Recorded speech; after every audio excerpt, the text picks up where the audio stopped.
Welcome to What's Your Edge, a series of Vision Edge marketing podcasts dedicated to helping you use data, analytics, process, and measurement to create a competitive edge for you and a superior customer experience. I'm your host, Laura Patterson, President of Vision Edge Marketing, and today I'm delighted to say I'm joined by Karen Norheim, President and CEO of American Crane and Equipment Corporation, a company renowned for building high-quality specialty lifting equipment. Karen and I share a deep commitment for delivering extraordinary customer value, and her leadership has propelled American Crane to thrive in an increasingly competitive market.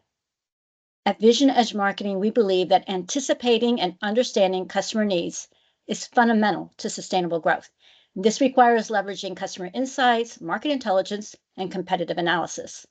Aligning business strategies with customer expectations creates a compelling value proposition, one that fosters loyalty, differentiation, and long-term success. In industries like Karen's, where competition is fierce, a customer-centric approach is a necessity. Karen, I'm delighted to have you with us today, and thank you for joining us. Shall we dive in? Let's do it. So American Crane has faced its share of challenges over the years. What are 2 or 3 of the biggest hurdles you've encountered, and how did you tackle them, and what lessons did you learn? Well, great question. One of the biggest challenges we faced was navigating the transition to new leadership after my father passed away in 2021. We're a family-owned business. I'm the second generation, and my father was one of the founders. So you can imagine how do we make that transition and make it successful. And while we had succession plans in place, there were still unforeseen emotional and operational hurdles that required quick adaptation. I had to establish my leadership style while ensuring continuity and also honoring the foundation that my father built. So really to tackle this, I leaned in on my team. We prioritized clear communication, really leaning into our core values and all the cultural work that we had done before to provide stability during the transition. And this experience really reinforced the importance of preparation, teamwork, and adaptability during periods of change. Another major milestone that comes to mind was balancing innovation with execution. So early on in my leadership, I had ambitious plans for modernization and technology integration and process improvements. However, I realized quickly that pushing too much change too quickly can lead to resistance. I actually like to think of a proverb on this. If you're a farmer out in the field and you're growing a crop, you can't go out and tug on it. It doesn't work, right? And actually, you could kill it, right? So you have to nurture and grow. And that was the lesson that I learned in that process, which, for example, we were introducing new technology to improve efficiencies, and some employees struggled with the transition, which then led to frustration instead of immediate buy-in. And this really taught me the importance of meeting people where they are, providing support, and implementing change at a pace that allows employees to adapt. Change is really most successful when people feel involved and supported throughout that process, as I'm sure you know. And finally, what also comes to mind is something I'm sure a lot of your listeners are dealing with is workforce development and how that's been an ongoing challenge. And especially during times of high demand, as we're really gearing up right now. But so instead of rushing to hire at any cost, we've taken a newer approach by analyzing recruiting data, refining our hiring strategies, focusing on cultural fit. And this is ensuring that we're bringing the right talent in without compromising the integrity of our company and who we are. Additionally, I've learned that some challenges like process inefficiencies can build up over time if not addressed early. In the past, we assumed minor delays would resolve themselves, but over time, these inefficiencies, they can compound and become operational bottlenecks. So we now focus on early intervention to prevent small issues from becoming major obstacles. So being more proactive versus reactive, which is a never-ending battle. But through all these challenges, I've come to embrace the idea that failure is an essential part of growth. And it's not about avoiding mistakes, but about how quickly and effectively can we learn from them. And by staying open to feedback, being adaptable and maintaining a long-term perspective, we continue to grow stronger as a company and as leaders. I loved a couple of things that you said. One is the idea that if you don't tend to the molehill, it will become a mountain. Yeah. Yes. Yep. And I love your point about failure being an essential part of growth. I think it is really important to remind all of us that, we learn from the mistakes that we make. Yep. Most of our customers, they grapple with very similar obstacles that you are, sharing here.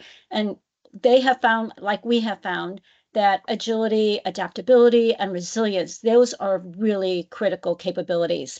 And a growth mindset is essential, equally essential. And you brought up a point just a few seconds ago about data. So, companies that have a growth mindset, they leverage data in 5 critical ways. And I just kind of want to repeat that for our community. Most of them know this, but I think it'll be useful for them. First and foremost, as the CEO of the company, you have to make decisions all day long, every day. So having good data, even though you have a lot of experience, maybe great intuition, it still helps to have data to make really good decisions, to analyze customer behavior, market trends, what you mentioned, operational efficiencies, so you can refine your strategies and stay ahead of the competition. And because you are such a customer-centric oriented company, obviously good data helps you understand your customers better. It is the backbone of customer centricity, and it helps you identify what your customers truly value, how to anticipate their needs and seize new opportunities. I was just with some folks in a company yesterday, and we were talking a lot about data. And one of the key things I asked them is, do you know what success is for your customers, and do you know what they need to create a competitive advantage? And that comes from this kind of, getting the right kind of data. Third, to your point, is enhancing operational efficiency. Pinpointing those inefficiencies, optimizing processes, they help you reduce your costs, they help improve productivity, and they create a stronger foundation for growth. And I know we're going to talk in a moment a lot more about innovation, but good data can fuel innovation and adaptability. A data-driven approach really helps people experiment. And I know you're going to talk about experiments and pilots and all the cool things you do with that. But iteration and the ability to pivot to, so you can address evolving market conditions, data can help a lot with that. And lastly, one of my favorite and most passionate topics is measuring and strengthening business performance. So how do you establish and track those really meaningful measures so that your business efforts align with the growth strategy? So kind of wrapping that part of it up, data is what empowers organizations to make smarter decisions, make them faster, elevate customer experiences, and drive sustainable success. So I'm really curious, Karen, how do you leverage data? What are some really good examples of how you've leveraged data to fuel growth initiatives and create customer value? Yeah, well, at American Crane, data plays a pivotal role in driving our growth initiatives and enhancing our customer value. And in a second, I want to talk a little bit about some new technologies that are driven by that. But even on the leadership team level, we work with dashboards. We challenge our dashboards. What are we looking at? Where are we growing? We're always looking to continually enhance and improve, right? That journey always is continuing.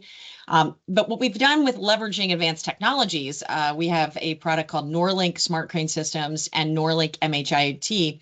With that technology, we're collecting and analyzing real-time operational data to improve equipment performance, enhance predictive maintenance, and reduce downtime. So these data-driven insights enable our customers to optimize their operations. So we're proactively addressing potential issues, and we're increasing overall efficiencies. These innovations have also expanded American Crane into a whole new industry with a data-driven industry solution. By integrating smart technology into overhead crane systems, we're not only providing lifting solutions, but we're equipping industries with intelligent automated tools that can transform how they manage their maintenance and productivity. So this expansion really allows us to serve a broader range of industries, promoting us as both a leader in material handling and a forward thinker on the cutting edge of industry technology. So we're actually putting data in the hands of our end users and our customers, as well as analyzing that data, providing them insights on it, and then also analyzing that data on how we can do better. Beyond technology, We leverage data to refine our internal processes and continuously improve our products and services. This could be by analyzing customer feedback. It could be equipment performance metrics. It could be industry trends. But we're ensuring that our innovations are directly aligned with real world needs. And this, I think, is really important to have this data-driven approach because it allows us to enhance the durability, functionality, and usability of our equipment, which ultimately delivers greater value for our customers. So looking ahead, we remain committed to leveraging data and smart technology to help our customers stay ahead, to help us learn more about how we are doing. And whether through automation, predictive maintenance, or process optimization, we're dedicated to creating solutions that not only improve equipment performance, but also drive long-term success. That's awesome. I imagine a lot of the people in our community don't really understand what kind of lists you guys are bringing to market and the kinds of customers. I mean, these are huge pieces of equipment that are oftentimes they're not going anywhere. They stay inside the building, right? To what you talk about is material handling, but basically enabling your customer to move other things around for themselves, right? Exactly. Well, I think it's amazing the kind of growth culture that you have created. And, having a growth culture allows people to embrace change. And one of the things you mentioned early on is meeting people where they are. And change is never easy for any of us. And it does help sometimes to bring data to the table to help facilitate change. And one of the things I really admire most about you and your team is your relentless focus on delivering customer value. I mean, every time we've had a chance to talk, everything I've ever known about American Crane, this is a key part of your value proposition. And exceptional customer value, I mean, that's really the cornerstone of any successful business strategy. It's about solving customer problems or exceeding their expectations, and most importantly, creating a lasting impact, and one that's positive. Obviously, you want the impact to be a positive impact. So the ability to deliver value consistently is kind of what separates industry leaders like American Crane from the rest. So as you're thinking about, this part of customer value and moving the company forward, what does really creating customer and delivering customer value really mean at American Crane? Well, so we have our legacy dating back to 1972, and American Crane is a well-established leader in our field. But many longstanding companies struggle to break away from the traditional way of doing things. Yet innovation, whether new products or services or operational improvements, is essential to staying relevant and competitive. So we lean into that when delivering customer value. And also, our job is to make our customers' lives easier. And we just have to keep answering and showing up and figuring out what that means to them. Yeah, and I think you guys have an amazing legacy. It's truly remarkable. And we too have found that innovation is essential to staying relevant and competitive. It's easy, especially when you're a company with the kind of legacy American Crane has, to kind of get comfortable with, this is the way we do things. And I admire the fact that you and your team have been open to exploring how we could do things better, right? So as you think about your customers' expectations, what do you think their expectations are for of innovation from American Crane? I think it lands on this idea that innovation often requires reimagining how value is delivered, reimagining how you're doing things, reimagining, being willing to challenge your own status quo. Like you said earlier, like not getting too comfortable with the way we've always done it and asking those tough questions, fostering creative conflict. Those are things that we really strive for. And our customers expect innovation at American Crane to go beyond just new technology. I mean, they need solutions that enhance efficiency, reliability, and safety in their operations. They want smart data-driven systems, which make it easy to predict maintenance, reduce downtime, improve overall performance. They're also looking to us to know what's going on in the industry and incorporating new technology and trends into what it is that we're designing and building. Our advancements such as the Norlink and the smart crane system, the MHIT, I go to that a lot. We're not just meeting their expectations, we're exceeding them by leveraging real world data to refine our technology continuously. So this focus on delivering practical customer-centric innovations in new products such as those with data in their hand and data that we're analyzing, or in design of systems, or how we deliver our service, or how we're providing these different pieces. All of this is to make sure that our customer-centric innovations, that they drive measurable improvements, and they ensure that our solutions provide long-term value and adapt to the ever-evolving industry needs, which I don't know if I'm sure those listening, industry needs are changing. Things are moving quickly. There is a lot going on. So it's important to stay on top of all of that. I agree with you. Things are moving quite rapidly. And I love your phrase, creative conflict. Very cool. And, thinking of imagining, technologies and processes, that is what facilitates innovation. And it really doesn't matter whether you're making something like American Crane makes that's tangible, or you're in a business that's intangible, like my business, right? You have to have technologies and processes to facilitate innovation. So as you're looking forward, what are some of the technologies and processes that you have or are going to embrace to enhance customer value, and how have they or will they impact your business and your customers? Well, to start, I think of this process as being a gardener. I often like to say that my first job is to be the gardener, and that it revolves around this idea that our job is never done. There's a cycle, right? And so we must continually be innovating and questioning and looking for new technology and looking for new processes. So it is a labor of love that keeps us on that competitive edge. So we're continuously leveraging new technology and process, again, trying to enhance customer value through these ideas of improving efficiency, safety, and reliability. In 2019, we made a deliberate move towards integrating modern technologies into our equipment and recognizing that staying in the forefront of innovation is critical for long-term competitiveness. So this commitment led to the creation of our innovation lab. And this is where cross-functional teams explore and developed advanced solutions. Now, this includes things like I've mentioned before, like our Norlink Smart Crane and Norlink MHIoT, which is our recognizing, I think the statistics say in the next 3 to 5 years, 80% of industry will be using some sort of IoT. So we're meeting that need. But that cross-functional teams are also looking inside of our shop floors on how can we integrate new technology? Where does robotics play in? Where does automation, not just automation on the shop floor, but automation in our accounting practices? And so all of these technologies, we're looking to enhance automation with the IoT. It's about remote monitoring and preventative maintenance. But all of this is meant so that we can improve uptime for our customers, limit disruptions, and continue to deliver what they expect from us as far as the quality of what we do. So again, it's all about how we work. I like to think, like you just said, innovation isn't just about technology, but also ensuring that we are delivering the best possible solutions. We've enhanced communication between our engineering, manufacturing, and service teams, right? We are ensuring that real-world customer insights directly influence our product development.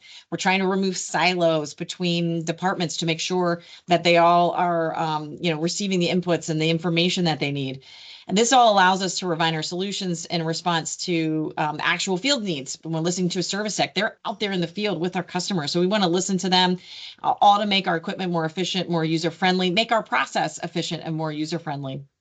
And then beyond technology advancements, other things that we're addressing are some of the industry-wide challenges, such as workforce development, supply chain resilience. We invest heavily in employee training to both up-level them and enhance their skills, and using new technologies, also fostering strong supplier relationships. This is all about being a more agile and adaptable operation. I like to think of us as, my father was from Norway, so I like to think of us as Viking ships, and we're sailing about. We need to pivot and move and pull our sails, and so we're constantly looking at trying to make sure we can stay this agile, adaptable, and flexible. So looking ahead, I do see significant opportunities: automation, data-driven decision making. I think predictive maintenance is going to be a really big thing for us, also for continuing to enhance customer value. And so by embracing this, the new technologies, by expanding into new markets, getting out of our comfort zone and pushing that edge, we're staying committed to our core principles, which also then ensures that our customers are benefiting from cutting-edge solutions that improve their operations and, drive their long-term success, which is what it's all about. We want to be their partner, not just a vendor. I think one of the key messages I'm hearing is that it's important to get out of your comfort zone. That doesn't mean change what you do or what you're really good at or your core capabilities and competencies. You haven't changed that. You may have enhanced them, but you're still, American Crane, right? It's Yes. not like you're not reinventing the company. You're No. reimagining how your company delivers on the value, and you're willing to step outside the comfort zone to do that. And I think that's a really important message for every member of the C-suite in our community listening to this podcast. And I know firsthand uh, through initiatives like developing our own SaaS application excellence that innovation demands enormous commitment and investment, heavy on the last part there, investment, Yeah. right? Right. So when you think about your investments, and it sounds like you've made a lot of them since you took over, took the helm of the company, particularly in innovation and in customer value. How have those investments strengthened American Crane's competitive position? Because I mean, you're not just doing it for the sake Right. of doing it. You have a business case behind it. So how has that made a difference? Well, I mean, I think the investments in innovation, customer value, it all is tangible business outcomes. So, I mean, it's strengthening our connections to our customers. It's creating us, we're more sticky. People will stay with us longer. We have a very low customer, we have a very high customer retention, and also a very low employee turnover. So by investments in that, those are just small, tangible pieces that I feel that investing in these innovations help to continually support. And that's why I think it's critical to establish meaningful performance metrics and track impact and guiding strategic decisions. And we're constantly asking, like, what does great look like? What does the landscape look like in the future? And again, reconfirming that we're heading in the right direction, reconfirming that we're using the guideposts to make sure that the map is still the right map to be following. Excellent. So we're really big into performance management and measurement. I mean, that's a core part of what we do. And we think that you have to have the right measures if you want to stay relevant to the market, to your customers, and at the same time be, competitive. So I'm just curious, do you have any specific performance measures, especially related to customer value and innovation that you track? Yeah, so we track key performance measures that ensure we're delivering customer value and driving innovation. One of the most impactful ways we do this is through continuous development and continuous refinement of our innovation products. Um, we're tracking a sort of performance testimonials. There's a very formal process of survey data. So we're getting both tactical metrics, but then we're also getting the more objective metrics, and then distilling that down into, okay, well, how are we performing? Are we meeting what we intended to do? And then beyond technology performance, we're also tracking customer satisfaction, like I mentioned, operational efficiency. What is our backlog turn, what does the backlog look like over, we have multi-year backlogs, many of our contracts can go for multiple years. How are we making sure we're operationally efficient? How do we make sure that our equipment also has long-term reliability, and that we're using, just improving and enhancing our design capabilities? So by leveraging the real-time operational data, by direct customer feedback, we're continuously improving our products and our services, all to deliver the top quality solutions and superior customer support that I believe we bring. And it's really this commitment to innovation, commitment to data-driven decision making, and a commitment to continuous improvement. This journey never ends. We must keep continuing. And it reflects our dedication to making our customers' lives easier and really ensuring their long-term success. And if we deliver for them, and then that's really it, right? If you boil it all Yes. down into one simple thing. Yes, I agree. And one of the things you have said a couple of times is you focus on trying to make things easier for your customers. Mm. And one of the measures that we often encourage people to consider that want to be customer centric, that are in that value proposition around making things easier, is a customer effort score. Like, how hard or easy is it for people to interact with your company? So Right. that's a good example that some of our customers use, and I know you're probably looking at things like that too. So you and we're on the same page. We believe that data-driven, decision making is really essential to long-term sustainable growth. And dashboards and reporting tools, they provide, the visibility, you mentioned them earlier, into those measures, and they help, the whole point of a good dashboard, it's like driving in your car, is to be able to make a timely and informed decision right now, in the now. So do you have some examples, Karen, or at least one, of a strategic decision that you've made based on your dashboard or on a performance measure?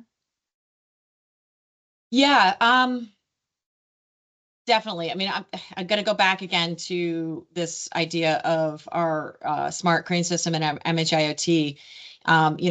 As the industry is starting to demand these smarter data-driven solutions, right, where we're providing more value on what's happening with our equipment, we have launched pilot programs. And so in 2004, we've been working through some of these, and the pilots have really enabled us to collect usage data, performance analytics, get real customer feedback. And so we're able to take that and return and then refine features, enhance usability, optimize the data insights, even also from our people who are working to install or use, or so we're getting from our service techs information and data points where we've already realized that our Norlink Smart Crane and our Norlink MHIoT, really, there needs to be a merged version of these. So things like that, I think, are really, really valuable.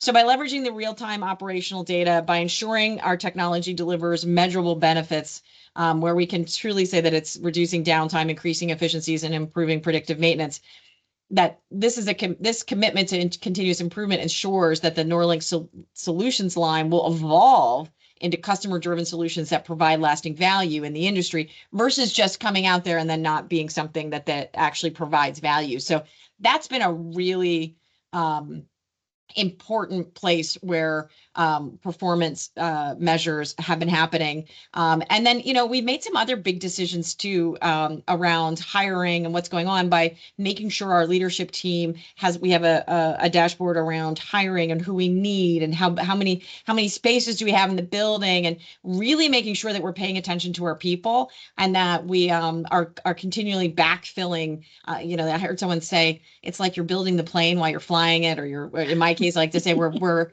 sailing the ship and we're building the ship as we're sailing it. And in order to do that effectively, you have to kind of keep your data loop going, which I think is super important. But the pilot's been really fantastic, and we're excited to continue on that process and learn more. I couldn't agree with you more. Karen, pilots are such an excellent way to experiment and a great way to get customer feedback. And for those of our customers where we've helped set up a customer advisory board, they are oftentimes great to provide really good real-time feedback before even launching a pilot. So kudos to you and the team on the pilots. I really thank you for being our guest and providing insights into how American Crane navigated its challenges, leverages data and innovation to create long-term customer value, and for sharing your organization's passion for helping your customers succeed. Before we close, is there anything else you would like to add? No, just thank you. Thank you for having me today. It's been my pleasure. And yeah, it's always fun to talk about where you're going and where you've been, where you're going, and we can all, by sharing our stories, help each other grow. So thank you. Well, thank you for sharing your story. I am confident our community has taken away at least one actionable idea from our conversation. And congratulations to you and your team for being adaptable and maintaining a long-term perspective to support American Crane's growth. I suspect American Crane will be around for a very long time to come, and we wish you continued success. We hope you found this episode of What's Your Edge helpful. What's Your Edge is the creation of Vision Edge Marketing.